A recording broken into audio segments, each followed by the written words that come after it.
Hi, my name is Dexter Riley, and this is Riley TCG.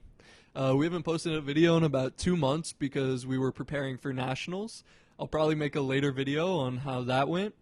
But for now, I'm going to try out some new content and go over my thought process as I play the deck that I'll be playing for the Treasure Cup tomorrow, Uta. And so let's just get right into it. It's going to be a quick video. Let me know what you think of this new style, and thanks for watching. So here we have some Uta versus Enel gameplay with me piloting Uta and my wife piloting Enel. I'm going first in this game, which means that I'm not going to have any play on my first turn. On her first turn, though, she's going to have Shura. In this matchup, as Uta, I typically prefer to go second because it allows me to use leader ability each turn and develop a good curve of Usopp into Brook or Nami in the early turns. But here I'm just gonna swing 6 and draw a card, and I have a backlight in hand, meaning that hopefully I'll be able to remove at least one body that she establishes. She got a Holly off of Shura, meaning that Ohm into Holly is a likely combo here. But she's going to start out swinging 6 at my lead, which means that she doesn't have the Ohm and is just going to play the Holly, meaning that I can easily clear her board by backlighting the Ohm and swinging 8 into it, drawing off lead ability. I choose to take early attacks from Enel in order to make Gadatsu and Yamato less punishing. And so here I'm just going to continually remove her board until I can start establishing my bigger bodies and my combos like Luffy and 8 cost Kid and 10 cost Doflamingo. Once again, she doesn't have the Ohm and just plays a Sanji, which for me means that I'm on 7 Dawn and I'm just going to choose to play Luffy because I don't need to swing at her leader because it could be potentially punishing with different triggers, and I'm just able to establish a wide board, which can be difficult for Enel by opposing their leader ability. And so she just gets rid of the Luffy by establishing Katakuri, really strong play, because Luffy just provides so much value both offensively and defensively for me.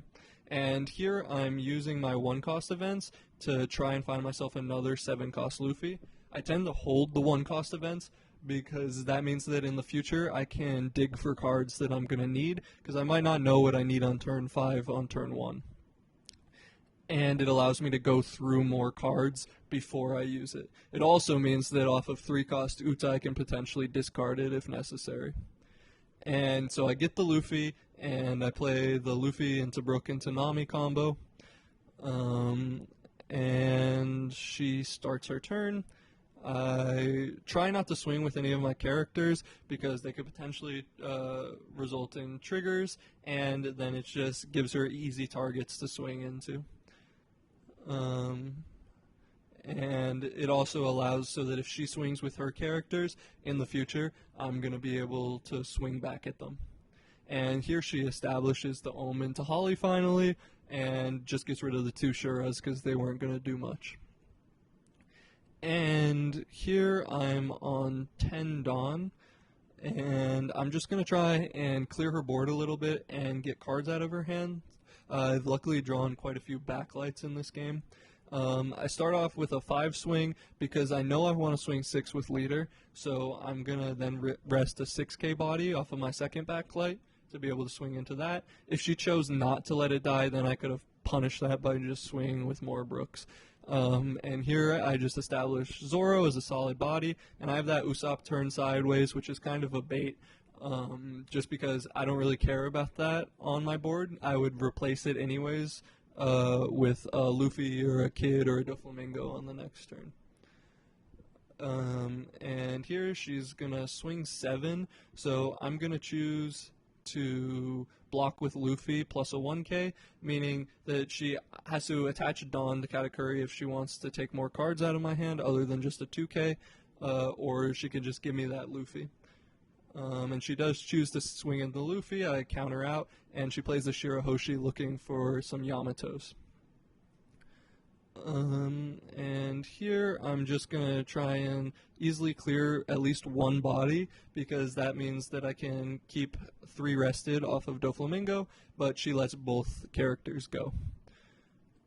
And now she has another Katakuri to get rid of my other blocker, Luffy.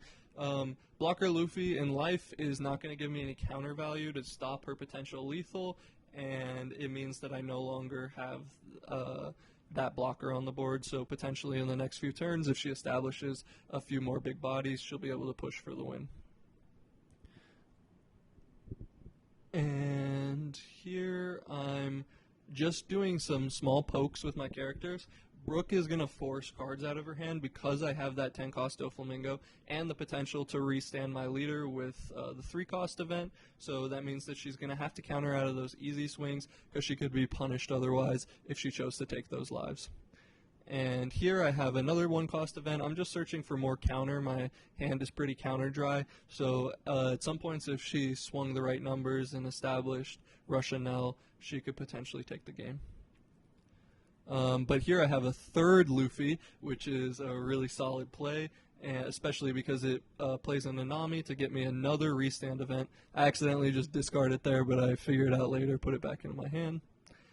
And now she's just going to start off her turn with a 5 swing. I block with Luffy, and then she swings 9 into Luffy again. I just give up 2 cards. In this deck, you can counter out of a lot more things than you potentially would in other decks just because your hand size is going to be so giant. Sometimes you'll have a giant hand with no counter, but nobody's going to swing into like a 12 hand assuming you have no counter. So here I just start off with another poke. She decides to take it this time, thinking that maybe I'm just going to take it slow like I did on my previous turn.